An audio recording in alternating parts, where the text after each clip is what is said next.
Okay, you guys, this is episode 4 of Four? Yeah. episode 4 of Get Reelisms podcast, season 2, Shelter in Place. I am Adam Chase Rennie. And I am Christine Chen. Woo! Woo, you guys, we're doing it live again. We're going live. We're doing it live. All right, so last week we talked a lot about writing. And Yes, a lot. We could dive more into that if you want, or if you want to just move on to, because I want to know the writing process on all of your shorts. Sure. Let's just do whatever it. you want to. This is our own podcast. We say whatever the F we want. We talked about Bird's Nest. We talked about Shakespeare on the Range. We haven't discussed what inspired you to do Yalby. Okay. That's the one thing I highlighted that we haven't talked about. So. Which is cool. I was on a podcast with my other friend. I have other friends, FYI. Yeah, we know that you're famous. It's a privilege to be on a podcast. Whatever. I get it. I get it. But I was really surprised. He's like his name is Rob, and he is like a gamer type dude. And I didn't expect that his favorite short was Yalby, actually. Mm-hmm. He was really pretty. He was really moved by it. I was like, really? Wow. So I guess I expected him to, like, I don't know, The Earth Below or something that was a bit more like geeky feeling, but no, he loved Yalby. So Yalby started in 2016, New Year's Eve. Mm-hmm. I was out partying with Diana Rose and her friends. Yeah. And I just suddenly had an idea, and I was like, hey, by the way, I think you have a lot of feedback. Am I? Yeah, turn down whatever, the phone or whatever, because I can hear better? myself. Oh yeah, much better. Okay. Yeah. All right. So while it was about to hit midnight, I just asked her out of the blue, hey, Diana, do you speak Arabic fluently? And she was like, yeah. I'm like, great, I'm gonna write something for you.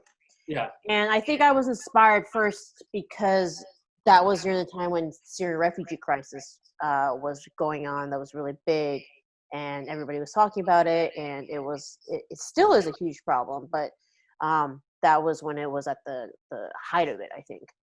And I had always known that I wanted to tell a story, an immigration story of some sort, in honor of my parents who immigrated from Taiwan here to the U.S. They were not refugees. My dad came to study, and so he got his master's and his PhD in the States. And what always touched me is the fact that, I mean, they came not knowing the language very well. And that's mind-blowing to me. That's like as if I went to Brazil or some Spanish-speaking country and just studied my master's and PhD there. Like, I know the language well enough.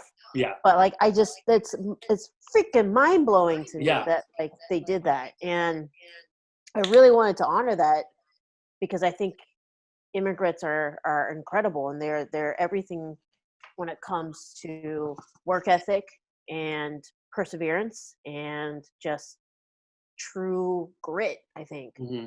And so they had here and there told me stories about their experience coming to in the U.S.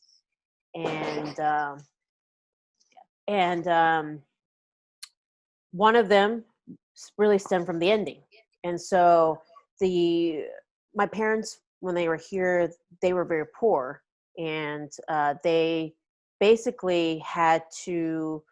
It was very difficult to afford me as a kid, and the school that my parents, I believe it was OU at that time, some of the church people, like student organization, got together and had a baby drive essentially, and donated a bunch of baby goods to my parents, so that it would be easier to have me and support me, as a kid. Wow. And I just thought that was incredible of a story, the idea of forming these family away from families, family away from home type thing. And that there's that polar extreme of awesomeness. And then there's the obvious stuff we're seeing in the news right now, which is all the blatant racism and whatnot. And another story that I took was my dad said that when he was, I believe it was NYU, but I don't know.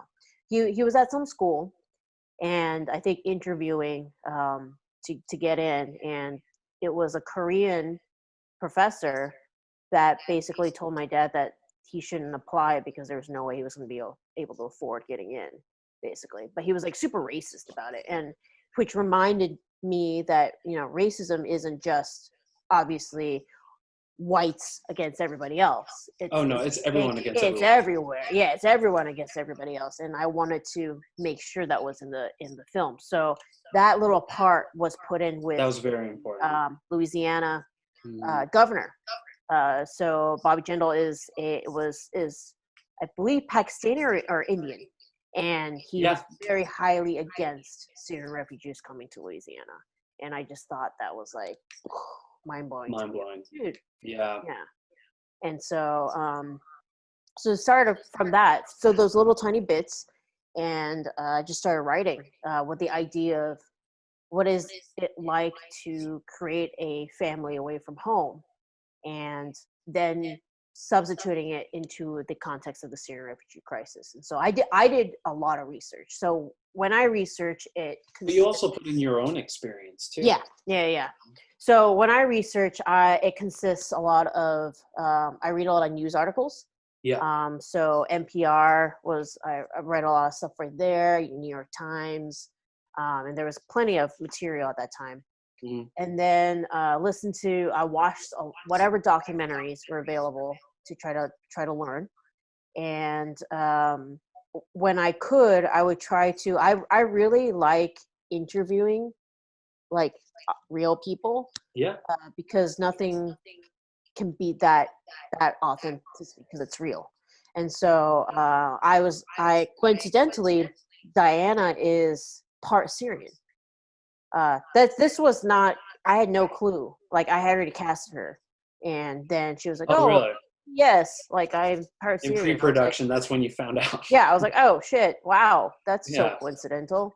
So her dad actually read the script and gave us major notes on it because in the beginning, the mentor in the story was actually a male when it started off, and it morphed into a female because he brought up that a traditional Muslim woman wouldn't feel comfortable being alone with a stranger man, basically. And it made a lot of sense. And it actually worked much better because we really dug into motherhood and the bonding of women together, And so that served as a really nice thread all the way to the end of the story. So that's how the writing process started, just research and personal experiences hidden into the modern context. So yeah.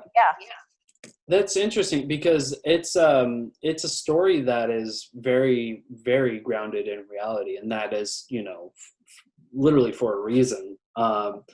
But it shed some light in terms of what you just talked about, and like racism is not, just one thing or another. It's everything. It's all sorts of things, and it's a real thing that still occurs to this day. Oh God! I mean, look at the news right now. It's insane. The current events in our world right now is very. I mean, it just proves the point of I'll be tenfold. Yeah, I think what is interesting is it's always been there, but I think I saw a quote from Will Smith, and it was that it's not that it's getting worse; it's the fact that people are able to record it and show the world that it does exist. Mm-hmm. So there's now more proof that there are pieces of shit out there. Yeah. Because I think a lot of it, or lack of better term, people were just kind of suffering in silence without having a way to show that this is real. Yeah. This is a day-to-day basis for African Americans and a lot of people. So Hmm. I don't know, it For sucks. a lot of heritages, like Yeah, I mean, it kind of goes straight across the board at that sense, yeah. It's somebody, fear. People, there's just a lot of fear right now. there's People, been, yeah, without a doubt, there's so many people who, experience this, probably not on a daily basis, but probably enough to understand that, oh, because you and I are different, this is how it is. yeah, And it's kind of a culture shock for a lot of people. Like, even in a very liberal city that I grew up in Oakland, there's still a lot of that. It doesn't matter who you are. It's just there's always going to be some sort of oversimplification for you, yeah, and it's not fair. It's but that's just kind of the way the world is. It embarrasses each other and holds each other accountable for stupid shit, and we always fight it, but yeah. I think the issue is that it's so easy to live in a bubble, right?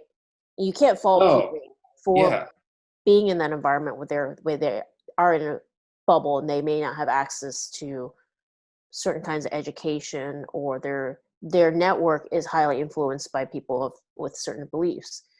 And I think that's what the beauty of filmmaking is that you're able to hopefully take a subject matter that is extremely threatening to somebody, but put it in a context that anybody can relate to, hopefully. That was kind of my goal with Yalbi. It wasn't to like convert people or really anything. It was to show a humanistic aspect of someone's life being affected by the environment around them. And I think that's what's great about, and the power of filmmaking is that you can do that. You can take, I mean, even like Zootopia.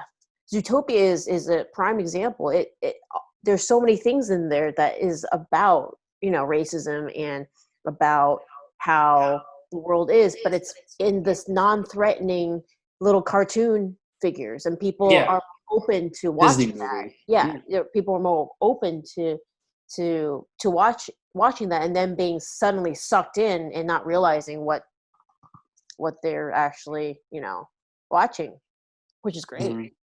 Mhm. So Well, speaking of Zootopia and things that inspire you, like, I mean, was there a movie that you've seen in your lifetime that sort of had that justification that you presented with Yalbi, where it's sort of like this moving message where you sort of just get it and you understand it, and it sort of shifted your perspective on how the world works? Like, have you seen a movie that sort of shifted your perspective? um I know I can touch on films that I know really affected me. Hmm. Dead Poets Society was one of them. Yeah. And the reason why that touched me so much was I had been struggling so much with my relationship with my dad. Um, and the My dad relation, too. Yeah. yeah, and my parents are great parents. They're just very specific and very, they have very ingrained thoughts and beliefs, Yeah. and they often clash with mine. And the character that I related so much with was the boy who wanted to be in theater, and his dad wouldn't allow him to do that. And in the end, he takes the crown and he commits suicide type thing. But the dad was so devastated by it, and you can tell that he really did love his son. He just didn't know what was best for him. And I think that opened my eyes because it kind of helped me understand my dad a bit more, Yeah.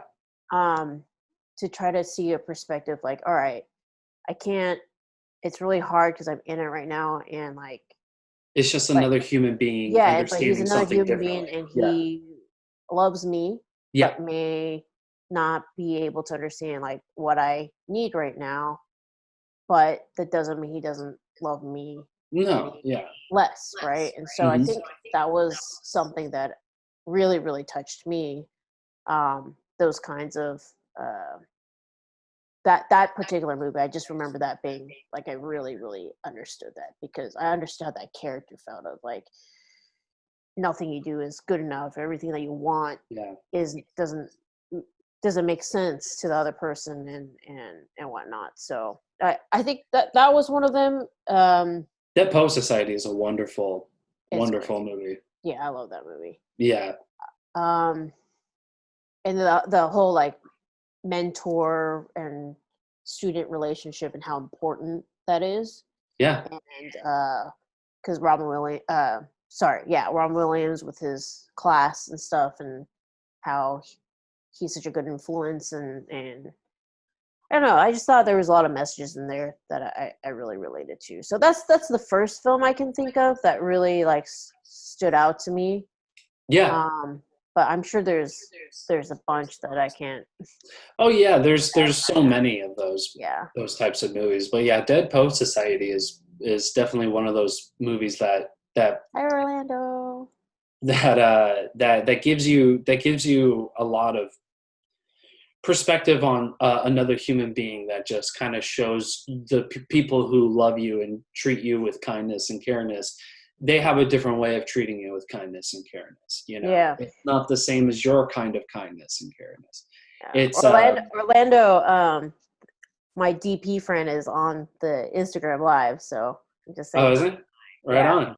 So I'm excited because I just recut my reel, my director's reel, Right on. and he shot two of the films in there, and it was just really, it was really, I love like I never have enough time to do reels except now because of Yeah. quarantine, and there's something about going through your old work and putting it together and just realizing, man, how many. I think when I put together my reel, I was like, man, I have so many cool people who like gave me their time to make all this stuff happen. Like I was just so humbled from it. I felt really loved and just thankful because like every one of those films took resources, took somebody who dedicated their time, who like took off their weekend, or weeks or whatever, just to make this movie, whatever movie it was. And I just was very, very thankful to be surrounded by so many people who are so talented and so Yeah. willing to help me out. So it's yeah, it's crazy the amount of talent that I've got to work with. It's absolutely insane, it, especially you bringing me on a project, even my very first one in writer's block. I mean, everyone has their stories about it, and you have so most certainly have your history with it. yeah. But at the end of the day, for me, it was working with more talented people than I could ever be.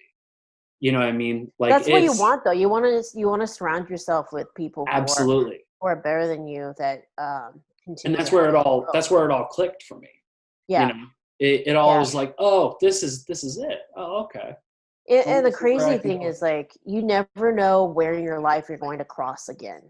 That's Oh, why it's like yeah. so important to be nice to everybody and to treat everybody with respect, and no matter which position they are, because you don't know. You could, Adam, you could very much be directing your next film, and you could all be our bosses. We're laughing right now, but 10 years from now, or five years from now, we'll see about that. But like I'm just or the reason That's why very sweet I of you. Thank mentioned you. that is because, Yeah. like I said, Orlando was on, and I don't know if you remember how I met Orlando.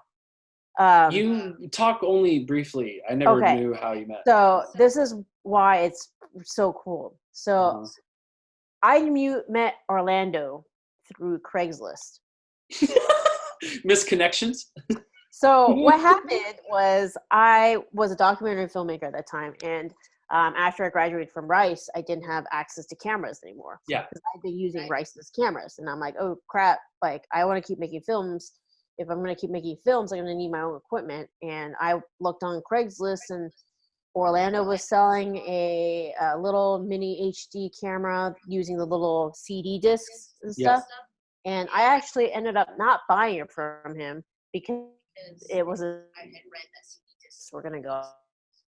And he was honest. He was like, "Yeah, that's what I'm." And we kind of chatted, and when I needed to make my next project, I realized I didn't know any DPs, but I knew that guy from Craigslist that was really nice to me and said he was a DP. So I emailed him back and I was like, "Hey, dude, I know we only like exchanged emails and stuff, but would you want to DP my project?" And was it a fast turnaround? Did he say yes or? Yeah, he read it. We met. And then he made it, and that was 10 years ago. That's crazy. We're friends. We've been friends since, and he DP'd Gloria, Not Your Ordinary Hero. That's crazy. Okay, so you sort of. I'm still getting feedback, man. Did you mute me? No, but you were breaking up. Oh, on okay. the face. You were breaking up on the Zoom meeting. Okay. For those of you who didn't catch that, she was talking about her friend Orlando. They worked together for the past 10 years, and you still love to work with him. Like yeah, you and we met on Craigslist. That's so. And they met on Craigslist. Yeah. So I always call him my Craigslist buddy. The Craigslist buddy. Yeah. Are you still getting feedback? Yes, a little bit. Yeah. Are you? Oh, shit. Mm-hmm. Yeah, I'm hearing myself. Hang on. Let me hear myself talk, and it's kind of annoying. Maybe I'll do that. Yes. Hello, Drew. Hello. Do that. Yeah. No, it's just crazy, like who you might meet. And who's. Is there still feedback? No. Yeah, we're good right now. Who's going to keep staying in your life and working with you and stuff like that? So that's you just have to meet people and be friends. And this is a good transition to one of our questions, which is Calvin O'Neill. Calvin O'Neill, shout out. How have you found crew members for all of your shorts? So I've gone through multiple different ways. I always feel like you got to give something of value first before you expect value from others, right? And so you can apply this to everything in life. So what I mean is jump on someone's set, give them value, give them your time, and people are more willing to donate time to you. So I did that. I started working on other people's sets. My first set when I was in Austin was a student film. I volunteered to produce Alex Murphy's film. And from there, I met a bunch of people. And so when I was ready to make my next thing, those are the people that I reached out to. So that's one way. Give value, and then you'll easily get value back, when you're needing help. So, and you also work good together, Yeah, exactly. Yeah. And so then the second way I've gotten is, the good old just putting it up on a board of some sort. So like there's Facebook groups now where you can ask for cast and crew. Craigslist was the thing. I don't know. Is Craigslist still a thing right now? Like it still is. It's just I've seen only like UT kids like. Yeah. So I haven't posted on that, but that used to be like the place to reach out to. So, but just publicly. Facebook is better though. Yeah, publicly announce, hey, I need help. Blank. Anybody be willing to help me? Type thing. And you'd be surprised. Food goes a long way. So if you just promise people food, sometimes you'll get a newbie who's willing to come and help you out, basically. So that's the second way I've gotten crew, and just really word of mouth. The more, and it's always the first one that's the hardest. Everything subsequently gets easier because people learn that they love working with you, hopefully, and they want to continue working with you. And so then it's easier to communicate and ask those people who they would recommend for your future projects. So then it becomes word of mouth after that. Yeah. So I would say these three ways. And those connections branch out even farther, you know? Exactly. Yeah. Yeah. So if I were to summarize, it would be first, give value so that you can get value back. Then the second one is just put your ask on in the publicly, whether that's Craigslist, Facebook, Instagram, some way, get it out there that you need help. And the third one is word of mouth, from people that you trust. So that's how I've gotten, how I found crews for all my shorts. So good question, Calvin. Yes. So that was a great question. So we kind of answered this. The question was from Mike Demo. What's the next step after you've written a story that needs to be documented? Kind of. Yeah. So, okay, let's say we've written a script. Usually what I do is I go through and do a breakdown of the script. I don't know if you haven't finished your script, so you haven't gone through I haven't finished it. So this might actually be helpful. Yeah. So this is essentially what the AD does, right? So I go through and I do a breakdown of the script. And essentially the breakdown is I go and highlight things that are like props,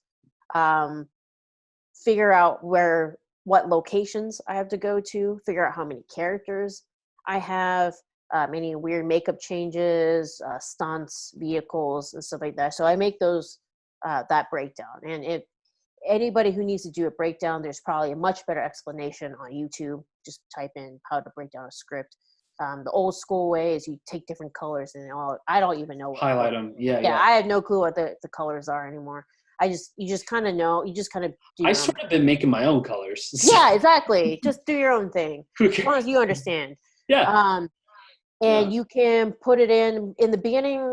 I lucked out when I was in school. I was savvy and used my my student status a lot. I took advantage of that a lot. So when you're a student, you can get a lot of these programs for significant discount.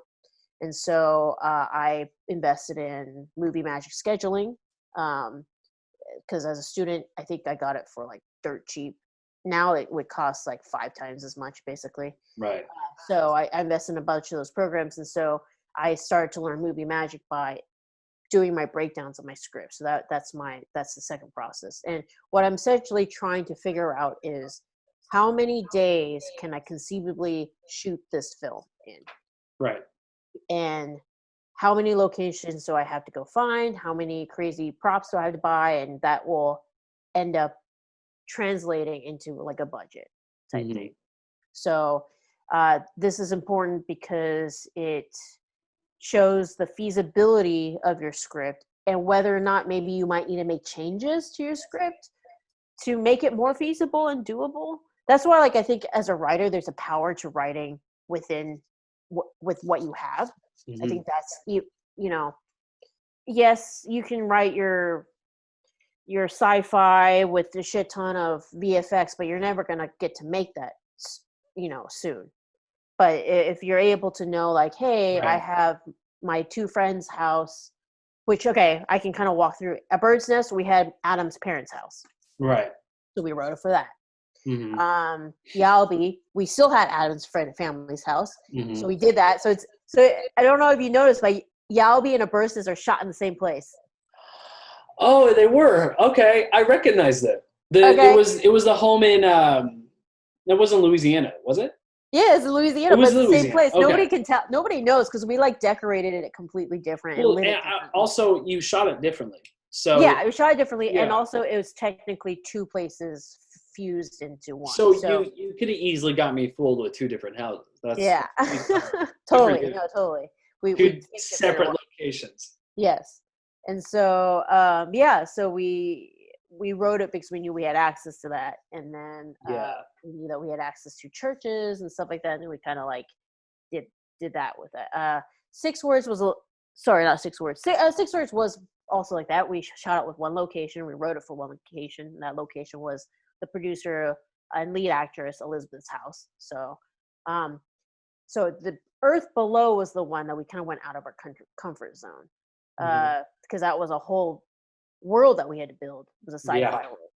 but we were able to think creatively as to how we could make that work. And so the main location was actually an art gallery, which is not that hard to find. And then we found spots in Austin that looked futuristic looking and cheated the way Yeah. we shot it. And then my friend let us borrow his high-rise apartment that kind of looked modern and just dressed it up, and yay, movie magic. So everything that I've written has been within the confines of what I know of access to. Yeah. So that's, again, a complete tangent from the question of like, what do you do after you write a script? But these are the things I think about. I have to put It's on my not a producer complete hat. tangent. Yeah. Yeah. I have to put on my producer hat and be like, how can I make this project feasible? Right. And then after that, you know, you can go into casting. You can go into casting at any point, honestly. Sometimes, you know, I've already had people pre-casted before I wrote. You know, obviously, like Yalabi was one of them. Diana was already casted before I had even written the script.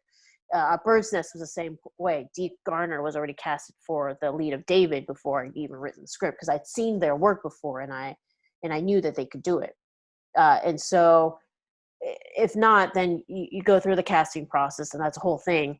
And how do you find casts? Exactly the same way that I had how you get crew. You Yeah. find people off other sets Who that you know. Yeah. who you know. You go to film festivals and you see people's performances that you like, and you make connections. It's word of mouth, or you post it somewhere. It's pretty much similar. And so, and then there's like places like Actors Access, on Facebook groups. There's right now in Texas, if you're working in Texas, there's the Texas Casting and Crew group. There's a bunch of those, and so that's how I go about it, I guess. And then after I do that, then I figure out what can get donated.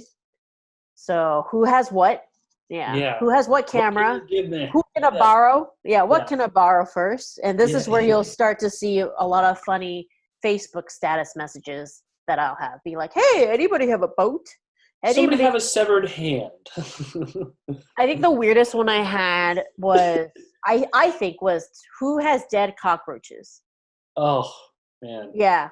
So that was for Not Your Come Ordinary on. Hero. We had Really? we had Oh, body that's right. doubles. We had cockroach body doubles. That's Yeah. So yeah, but that was, people were like, oh my God, your statuses. But yeah, it's just for movies. So yeah. and then I figure out, I reach out to local businesses and see if they might be able to donate food, or anything helps out. Let's just say that anything to decrease the amount of cash that you don't have to put in, because I'm one of those people who hasn't been lucky in terms of money, but I've been blessed with people giving me in-kind donations. So Yeah.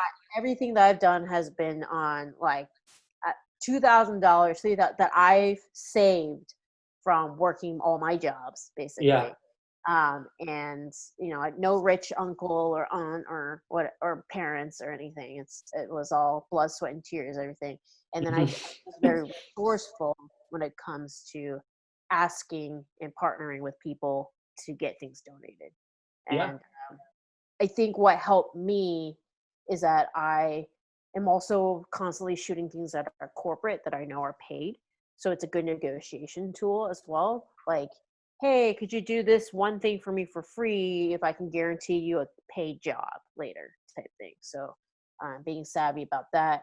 I'm also an AD on projects. So people know that most of the time those projects are going to need equipment or whatever they have. So maybe helping me out will allow. And she means assistant directing, by the way. Yeah. Sorry. Yes. It's okay. So. Yeah. So I'm able to use that and say, hey, for example, with 6 words, I knew we were going to rent my friend's camera on a project. Mm-hmm. And so throwing in 2 days over the weekend for free wasn't a big deal, because they were going to get full rate for their camera for 2 weeks, Right.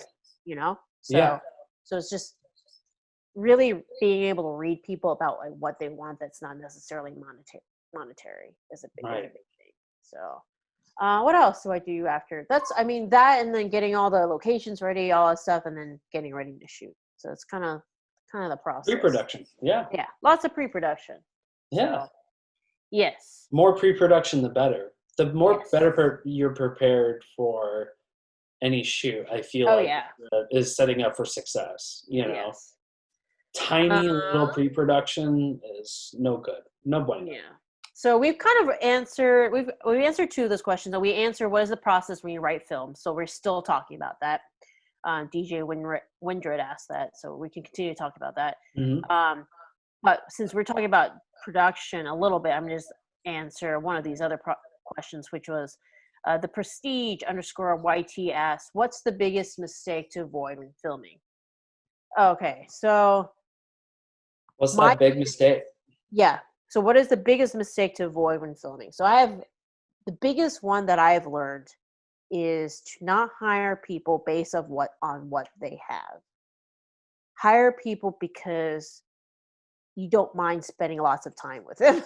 And Oh, you know, I see. Yeah, who yeah, you're doing work with. Yeah, yeah. yes, yes. Hire people based off of that. And it's Yeah. okay if honestly, it's okay if they're not like the most knowledgeable at their job because they can learn, you know.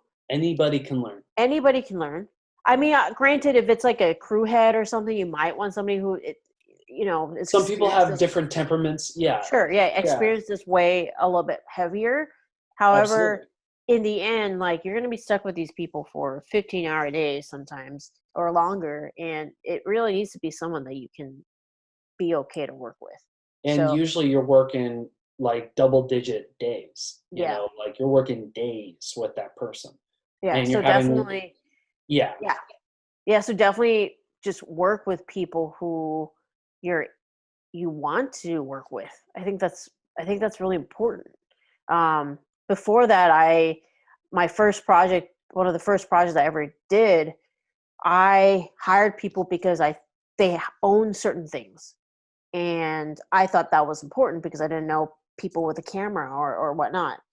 And the problem is, I hated everybody that was working with me. It didn't freaking matter that they had a camera. Like they didn't listen to me and they didn't respect me as a director, and it was a terrible experience. So hmm, I will never do that again, ever. And I will hire somebody who is enthusiastic and wants to learn over somebody who thinks they knows everything. You know. because there's a huge difference when you don't have the passion for the thing you also want to do. So like if this is a project that you're passionate about and that you want to do, but yet the other person who you hired who is very talented at what they do, their heart is just not in it, Yeah, that's also feels like a red flag, right? yeah, definitely. That is totally a big red flag. So Yeah. that's why I always tell one of my big advices for I get this question a lot. Advice for young filmmakers is treat every gig like they're the same as the gig that you're getting paid hundreds of dollars, like thousands of dollars for, or the one that's free. Like you have to Oh, treat them you treat it the equally. same. Yeah, Yeah, you have to treat it absolutely. equally. They're both jobs. You don't. I think the problem when you get out of school is it's hard sometimes to remember that this isn't a class. Like it's not like, oh, I'm just gonna skip class and it's gonna be fine. It's not. It's not. It's work. It, it's your reputation, and if you mess it up, people remember, and it Yeah. sucks because that's often why they say like don't take something until you know that you're ready for it, because you could really mess up future opportunities because people just remember you as the person who screwed up on their job Mhm. versus somebody who was just really trying, just didn't know enough. And Right. so um, you have to take everything seriously because you're auditioning for your next job on that job always, and it may not feel like it because it's not it's definitely not always true that you'll get a job immediately from that job. It may be 5 years from there then before you get asked. But if you did a good job, I guarantee you at some point you will get asked back. because if you were invaluable to that set, people remember that. I remember, I mean, like, Larissa and I talk about this all the time. Like, we can't help but get on set and like have a mental rating list in our head of our favorite PAs. Like, it just happens. Like, it's not, we don't do it on purpose. It just happens. It's because we remember the ones who made our jobs easier. Mhm. You just do. Yeah. So, Yeah, I do believe that your work ethic is reflective to your personality. You know, yeah. if you don't have a good work ethic, there's a good chance your personality is not one to work with. Or, you know, it's usually the people who are willing to. And there's also a fine line between like overworking and underworking, but there's a very nice little balance where Yeah. you can easily do both. You can easily, you know, uh, cater to one specific task, and then you fulfill it, and you follow through with it. And following through is a lot to a lot of Yeah. people. Yes. And Following through. when somebody doesn't follow through, that's a major reflection on who they are. Yeah. You know, like people just, you know, call out sick and they're just like, you know what, can't do this. They quit. You know, it's We you're remember right. that, and it sucks because like sometimes it's not even that person's fault. Like, I've had people pull out because they got a much bigger paid gig, There's and also that, yeah. I can't fault them for that. And No, but you still remember that, you they know? got mouths to feed. Yeah, there's Yeah, absolutely, you yeah. know. So it sucks, but that happens, and Hmm. I think It's yeah, understandable. you just why commitment, you can't take that lightly at all because someone's counting on you. So Hmm. yeah. And it sucks when somebody doesn't follow through with that. But it's nice to work with the people who you know and you can trust, that you don't have to worry about shit like that. They'll Yes. definitely follow through. It's Yes. almost like there's it's an old movie quote, and I can't remember which movie it was, but it's just like, it's not about who you know, it's about who you know, who you can trust. Yes. That's You great. know, Yeah, yeah. and the people who you know, so many people, you know, so many people, but that doesn't mean that you're going to trust them for showing up for a 30-day shoot. Right. You know, Well, and by the way, peanut. you're Yeah. paying them minimum, and I mean Yeah. minimum. You Yep. know, Peanuts. Yep. so it is what it is. Yeah. You know, but you do it because they're, well, a, either your friend, or b, they are Have passionate. proven, yeah, that they're Yeah, passionate, and you've proven that they're reliable. Yeah. reliable. Totally. Yeah. Reliability is such a huge thing because you don't know. You could go to sleep and tomorrow you may not have a caterer. You know, but you don't want that. You If don't you want want that. happy people, you You gonna want get some happy food. people. Yeah. Yes, exactly. So Any other there is one more questions? question, but I can I guess I can, I'll say it's the question is the travel wins asks, what is your dream project? And that one's right now, my dream project is En route. Right now, I just want to Let's go. make En route right now. Yeah. That I'm putting all of my energy into the world to make En route possible. For me, it's a very important story to tell, especially right now with like first responders having their ass handed to them because they're like everybody's out of quarantine and being stupid and they're like running ragged right now. Like my poor EMT buddies like will message me and complain to me so much and being like, "Oh my god, I didn't sleep the whole day," or like there's trauma after trauma after trauma, or people are like on drugs right now because they're all like out and partying and stuff, and I just feel so bad. They're so stressed out of their minds, and It people, sucks. yeah, Yeah. and people don't. There's a thing right now. The reason why I feel like En route is so important is because I personally was an EMT, and what currently is out there in terms of content is this heroic trope of what first responders are. That everything they do is like super high energy impact, and they're always saving lives, and like that's so heroic, and they can handle tough situations without any emotions, and it's not like that at all. And I want to show what happens when they've dropped off the patient at the hospital. and what happens, the days, the weeks, the months, the years that happen after that, The recovery. trickle Yeah. down effect. Yeah. And so it has a lot to do with, mental health. And people think, yes, veterans definitely do, experience PTSD, but a lot of people don't really think that like EMTs do. It's a different kind of PTSD. It's a cumulative effect. It's years of dealing and sucking it up and whatnot. So this is what I'm extremely passionate, and that's my dream project right now. I have other things on everybody has multiple projects on the horizon, and so for now, this one is my biggest one. If I can accomplish that, then I will tell you my next dream project after that. Yeah. Okay. I think we've answered all the questions. Yeah. All right. Cool. So let's keep going. Let's keep going.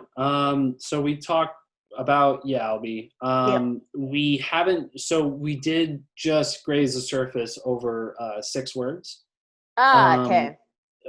So you have your parents are immigrants, right? Yes. Yeah. So the writing process for 6 words, would you say was either easier or harder than the other things? Because what have you written before 6 words that was challenging to you? Wannabe was the most challenging. Okay. Yeah. Because was challenging. Yeah. For me, it was the most challenging before, and then A Bird's Nest and 2 Roads weren't as challenging because A Bird's Nest was already kind of partially. It was a story already in existence that my friend had written, and I adapted it to a screenplay. Right. So Eric Kwong. Who wrote the story in high school. 2 Roads wasn't that challenging because we were really doing it for entertainment purposes. So we weren't trying to like have a deep message of some sort, and like it was all fictional, so it was all whatever we wanted to make believe. And so that was like a fun, like, okay, this happens and this happened, like it wasn't that hard. Yalbi was difficult because it was a real situation. I wanted to handle it very carefully because I didn't want to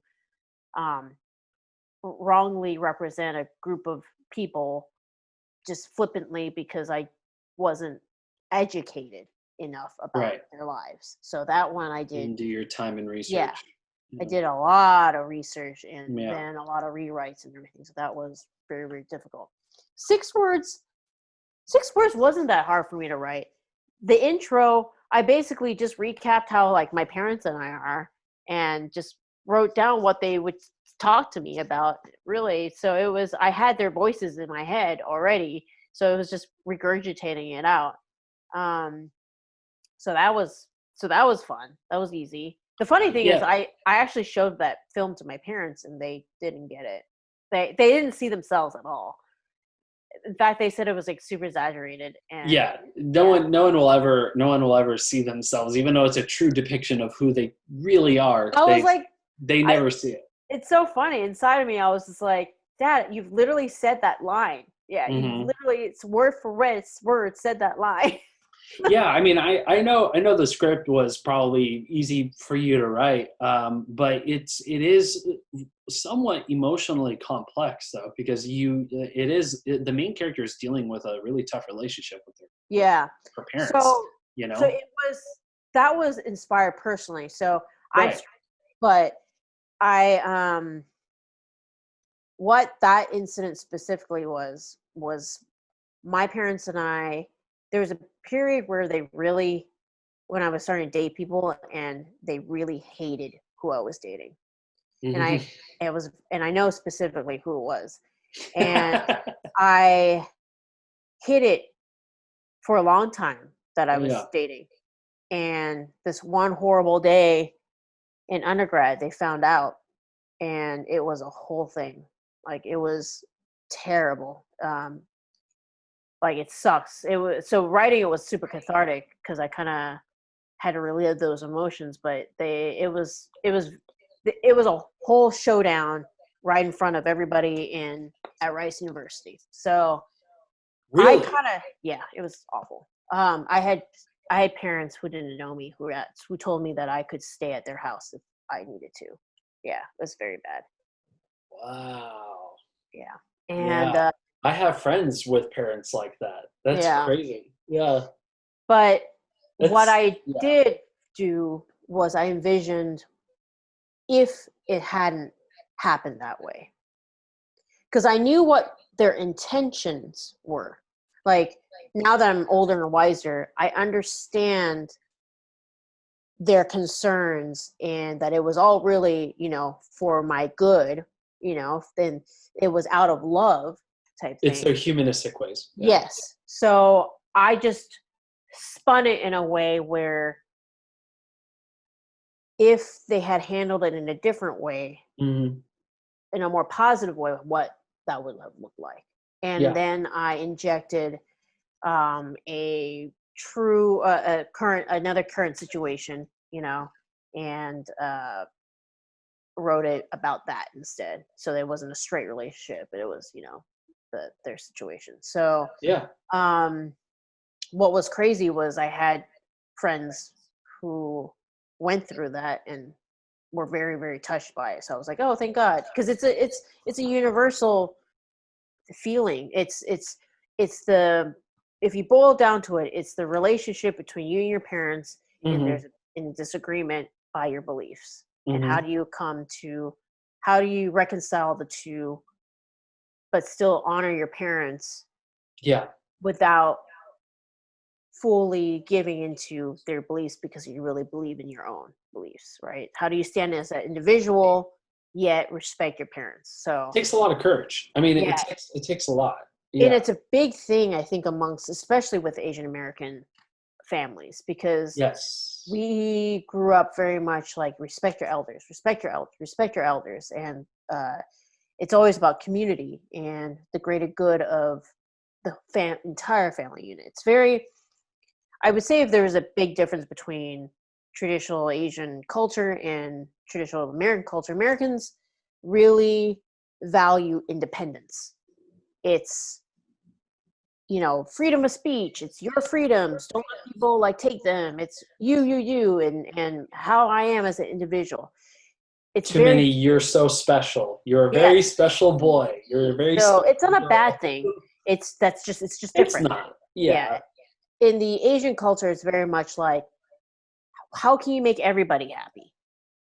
You know, I see that. Yeah. compromise so that everybody can be happy. you Mhm. know so it, there's also negative with that, right? So I think that's why I was drawn to films, is because I for the longest time never felt like I had a true voice, individual voice, for a while, because I had to compromise my own voice for the greater good of everybody being happy. And films was the one way I didn't have to do that. I could say whatever I wanted. And so yeah, Six Words is about that, being in a culture where you compromise, that you're supposed to compromise what you believe in for the greater good, and what happens when you can't. So it questions that, because I dealt with that really, even now. Like, that's just I've always felt this weird in between. I know, having watched a lot of other Asian American documentaries, a lot of Asian Americans feel this way. It's not being able to really belong in any culture, because we see the best of both worlds. So we're kind of in this middle. And I think that's why a lot of my films have a very distinct character of somebody who is misunderstood. I love Well, I was talking about about, to say that's probably the best perspective you can get, is to yeah, split apart and understand both sides of everything, both yeah, sides of the world, and really truly get. I'm not saying like you understand everything now, no, but yeah, it's fascinating to understand.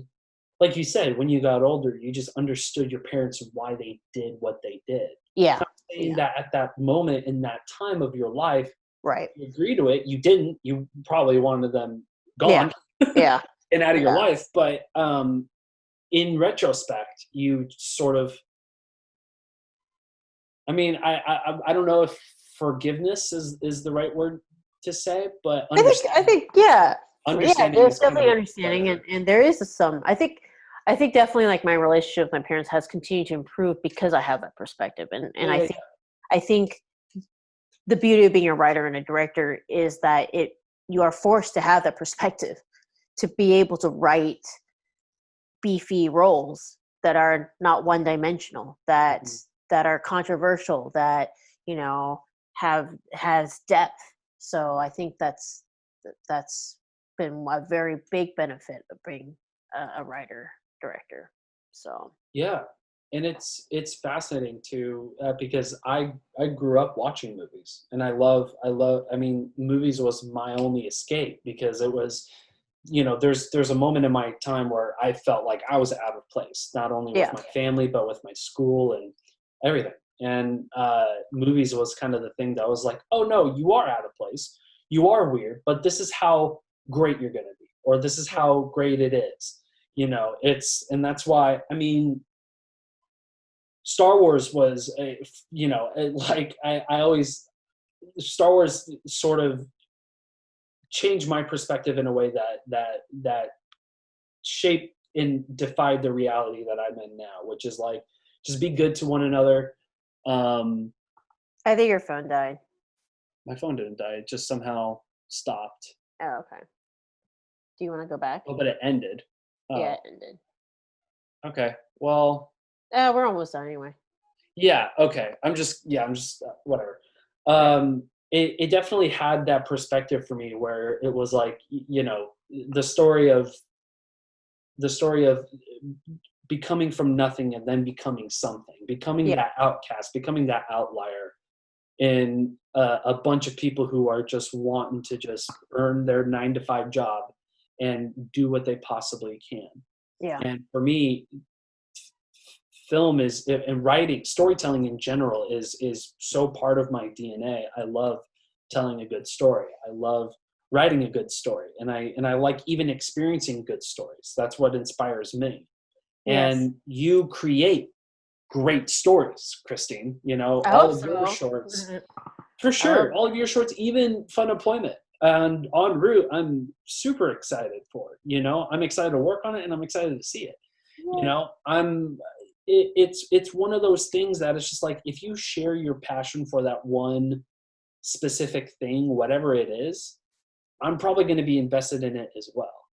And that's why I love comic books so much. That's why I love movies. I love music, is because it's a very specific thing that someone is very passionate about, but they build something around it. They build the world in their own perspective and what their take is on it. It's not like we're actually we're part of the rebels and we got to fight the Empire and destroy a Death Star.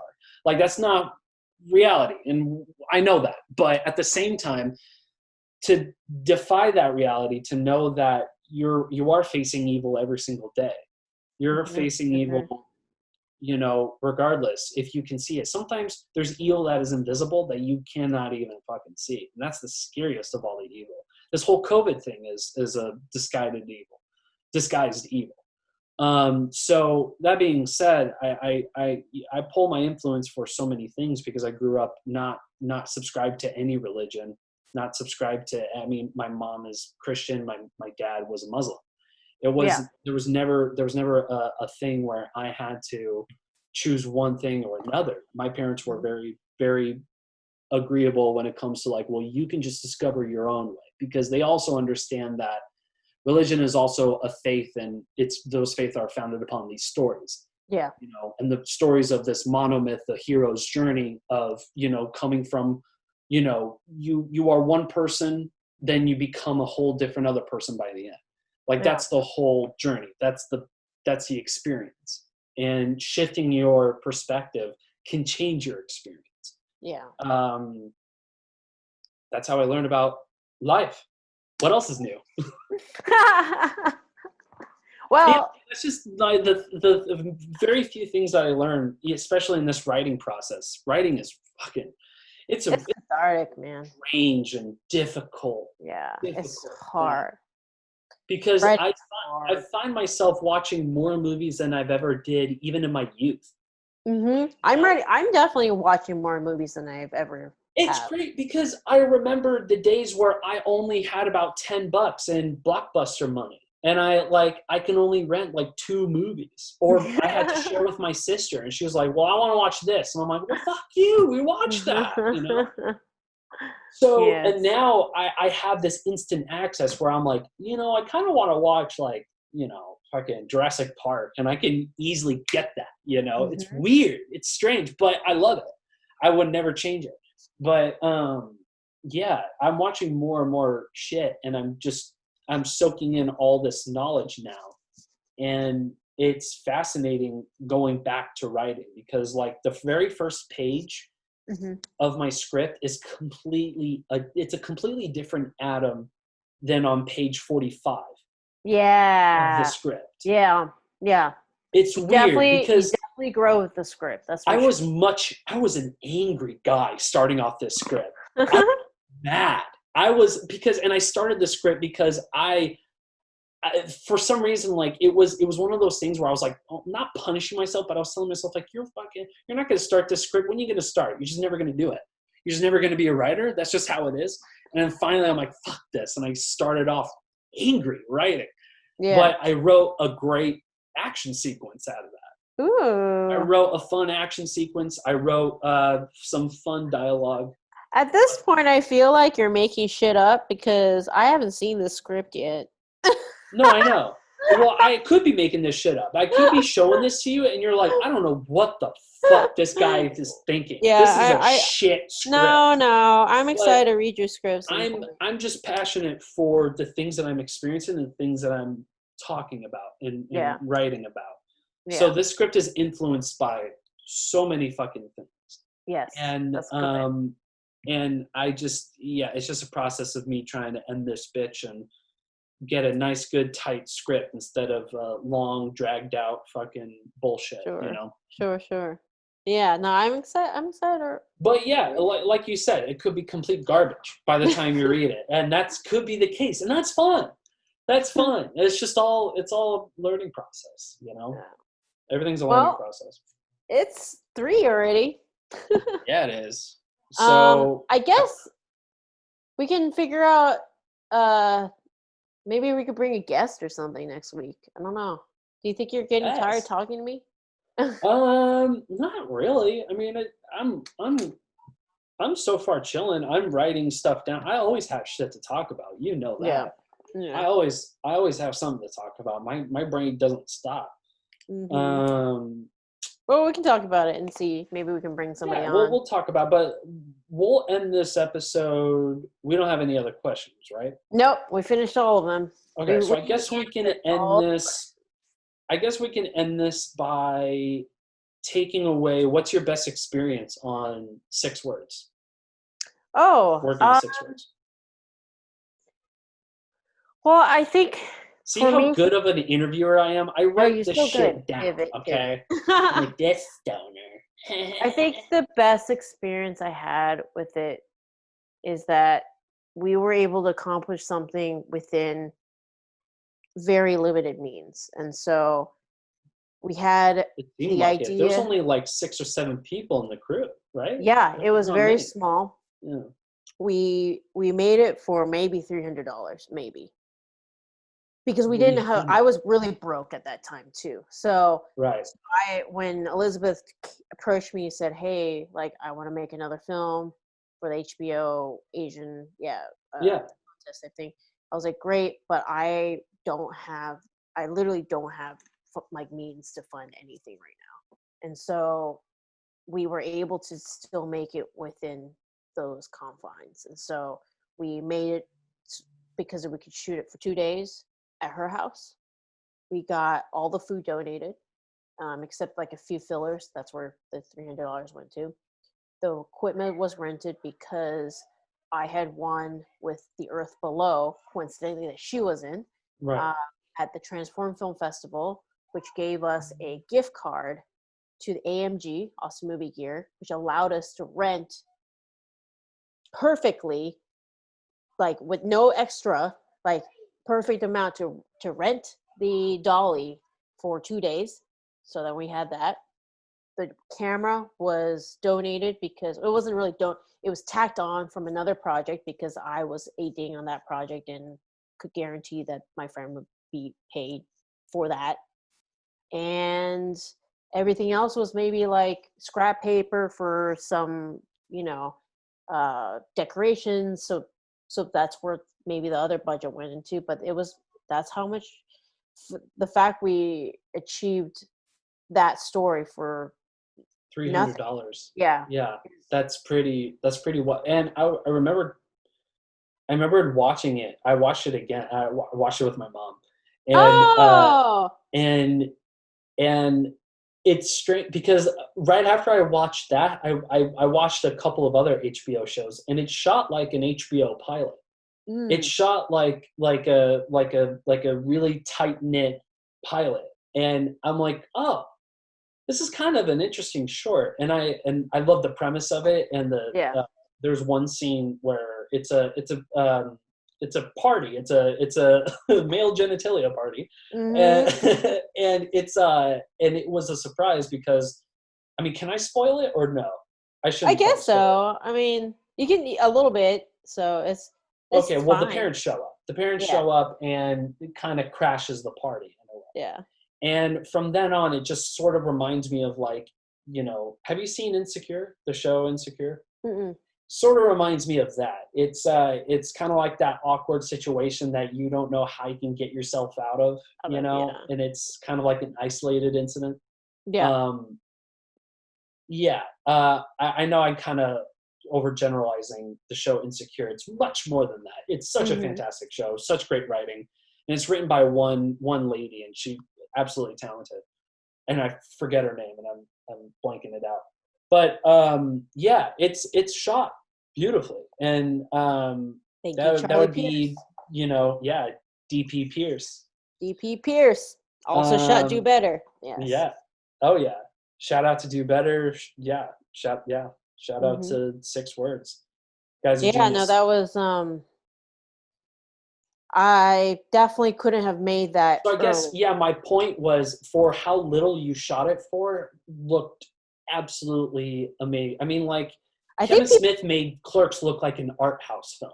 You know what I mean? Like, yeah, and he shot it because he couldn't afford a colored camera. He can only afford a black and white camera. He's exactly. like, I didn't shoot it in an artsy way. I just can't afford shit. Couldn't afford. Yeah, yeah, exactly. So it's thinking outside the box and thinking creatively, and that's how we Yeah, made that work. And it's because of all the knowledge that has led up to that point that we were able to pull that off, because we yeah, had already established, a network of people that we trust, and we established, people knew I put out good stuff, so they were more willing to commit to time to help me out, or if they knew it wouldn't be put to waste, all that stuff. yeah. So I don't know. It was really cool that we were able to make that for nothing, and how awesome it looks. And I don't know. It was a And it comes to proof that, especially like something like even Earth Below, like something that is a completely different genre. You shot it for how much?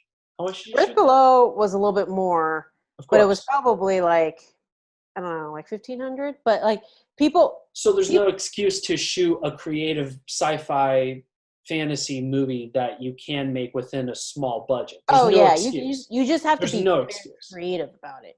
Right. You You have to have to be be very very creative. very Yeah. creative about it. But yeah, you can shoot. Some of the best stuff comes out of not being able to afford to toss money at something. You just think That's outside. how so many films work, like Yeah, Clerks, Reservoir Dogs, El Mariachi, yeah. you And I know. think Yeah. people are always surprised that my stuff costs so very little money. Because I think a lot of my friends' stuff costs like $10,000 to $30,000, and I'm like, where Hmm. did you get that money? Yeah. I just don't know Especially where Fun to get Employment. all that. Yeah, so I just have had to figure it out and pull things out of my ass because I don't have access to that kind And of you money made at it all. work. Yeah, Yeah. that was my whole feature, was $30,000. But you still made it work. That still made it work You still somehow. made But it I, work. I, I appreciate that though, because I think it's made me m- much more resourceful. If I had only me, if I had money to throw at stuff, I wouldn't be forced to think outside the box, and I wouldn't be as good of a filmmaker because of it. That's how I would like to chalk it up to. Yeah. I like it. Any last words before we 6 words? head out of here? Any 6 words?